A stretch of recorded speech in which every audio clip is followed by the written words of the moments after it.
Hello Libra, welcome to Guruma Hindi tarot. और ये reading है इस बारे में कि 4 अक्टूबर से लेके 10 अक्टूबर वाले वीक में आपकी लव लाइफ में क्या होने वाला है और आप क्या एक्सपेक्ट कर सकते हैं। तो चलिए आगे बढ़ते हैं और देखते हैं क्या मैसेजेस है आपके लिए।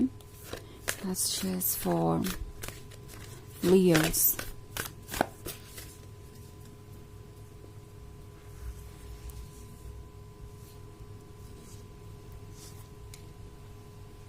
Queen of Wands, King of Swords, Ace of Wands, Ten of Wands, and Four of Wands. Okay. So हमारे पास है King of Swords. King of Swords थोड़ा सा अपसेट नजर आ रहा है। आप जिस भी पर्सन से डील कर रहे हैं लिब्रा, हो सकता है ये काफ़ी ज़िद्दी एक्ट कर रहे हो। इस वक्त ये आपका पर्सपेक्टिव समझने को तैयार नहीं है।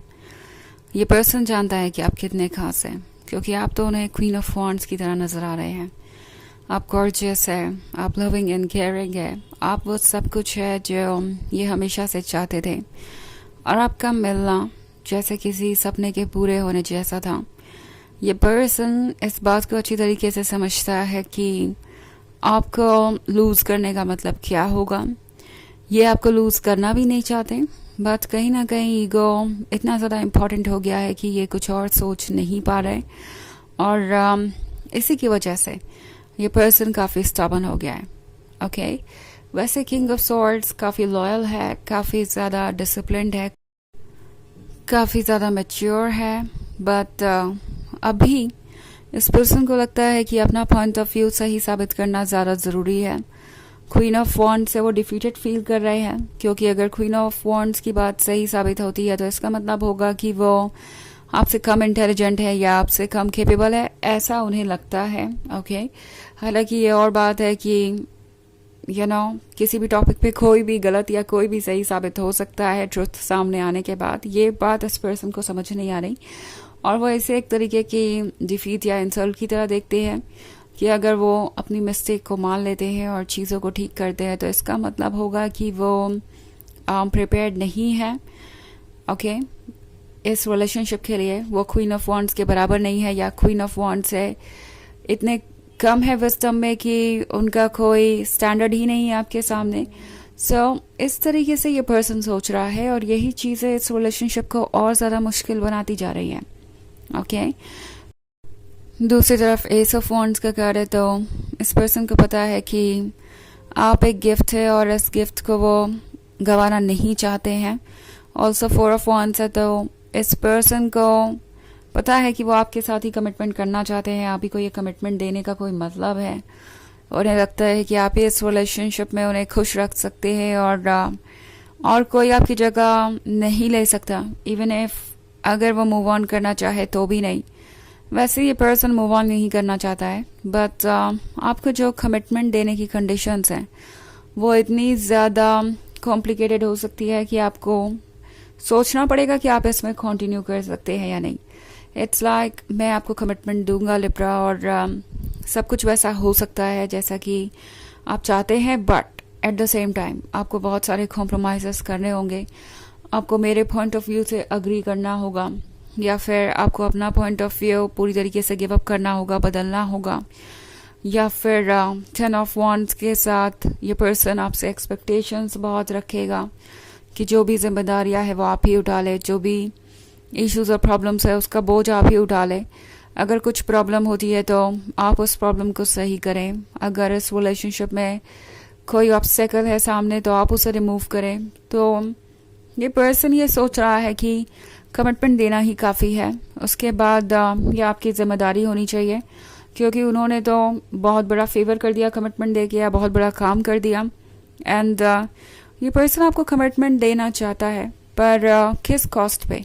हो सकता है ये आपकी फ्रीडम ऑफ चॉइस लेना चाहे, फ्रीडम ऑफ एक्सप्रेशन। ये पर्सन आप चाहते हैं कि आप कॉम्प्रोमाइज़ करें। तो अगर ऐसी कोई सिचुएशन है, आपको ऐसा फील हो रहा है, तो टैरो आपसे कह रहा है कि इतना सफोकेशन ठीक नहीं है आपके लिए। ओके, आपको इस सिचुएशन के बारे में सोचना चाहिए।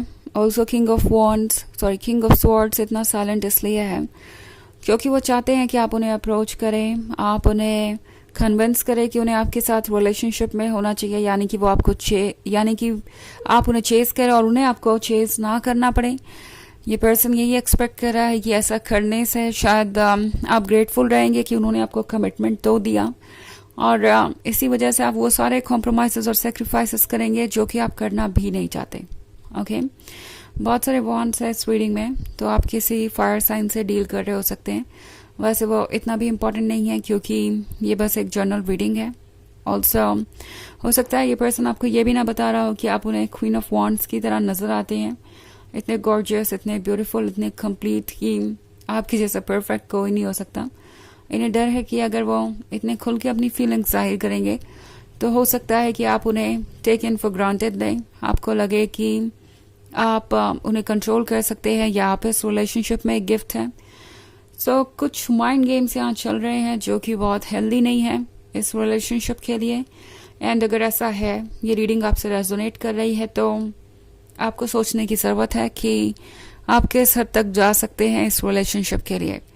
क्या ये 10 ऑफ वॉन्ड्स अब आप और कैरी कर सकते हैं, क्योंकि आप ऑलरेडी बहुत दूर तक इन 10 ऑफ वॉन्ड्स को कैरी कर चुके हैं। आप मुझे ऑलरेडी टायर्ड नज़र आ रहे हैं, ऑलरेडी ड्रेन्ड नज़र आ रहे हैं। तो ऐसा कब तक चल सकता है, ये सवाल आपका खुद से होना चाहिए। हालांकि ये एक जनरल रीडिंग है तो ये सबसे रेजोनेट नहीं होगी, एनर्जी रिवर्स हो सकती है अगर आप क्रॉस वॉचर हैं। इसके अलावा अगर आप पिछले वीक की रीडिंग देखना चाहें तो उसका लिंक आपको डिस्क्रिप्शन बॉक्स में मिल जाएगा हमेशा की तरह। तो चलिए आगे बढ़ते हैं और देखते हैं और क्या मैसेजेस है आपके लिए Libra.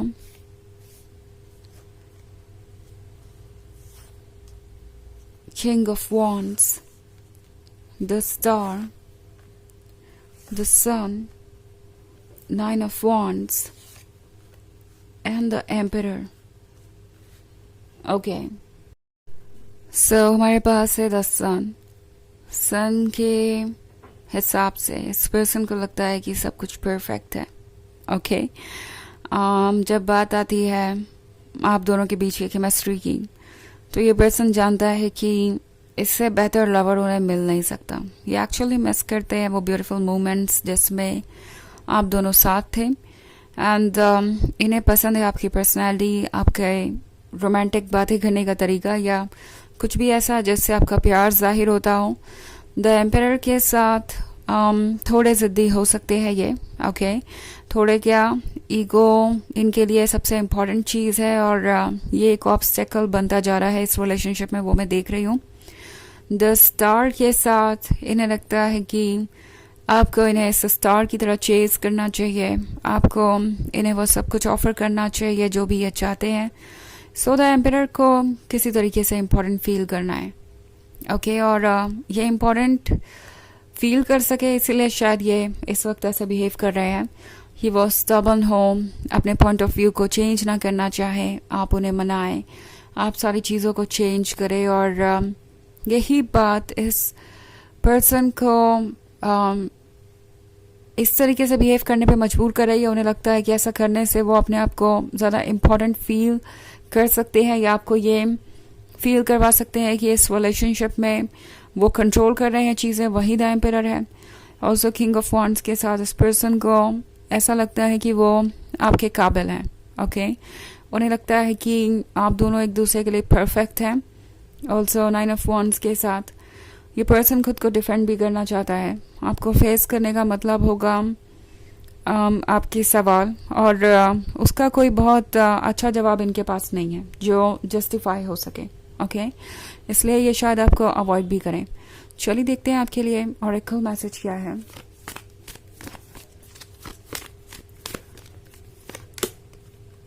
Melchizedek, higher learning. You have learned from experience. More inner study is now required to further progress. तो ये कार्ड आपसे कह रहा है कि जो भी आपने अभी तक एक्सपीरियंस किया है उसे इग्नोर मत कीजिए कोई भी डिसीजन लेते वक्त। ओके, आपने बहुत कुछ सीखा है अपने एक्सपीरियंस से, और अभी कुछ और भी एक्सपीरियंस करना बाकी है। सबसे बड़ी बात, अपने अंदर की आवाज़ को सुनना ज़रूरी है। अपने इंट्यूशन को सुनना ज़रूरी है, तभी आप राइट डायरेक्शन में प्रोग्रेस कर पाएंगे। ओके, तो ये है रीडिंग इस वीक की। आई होप आपको अच्छी लगी होगी। Thanks for watching. Till next video, bye.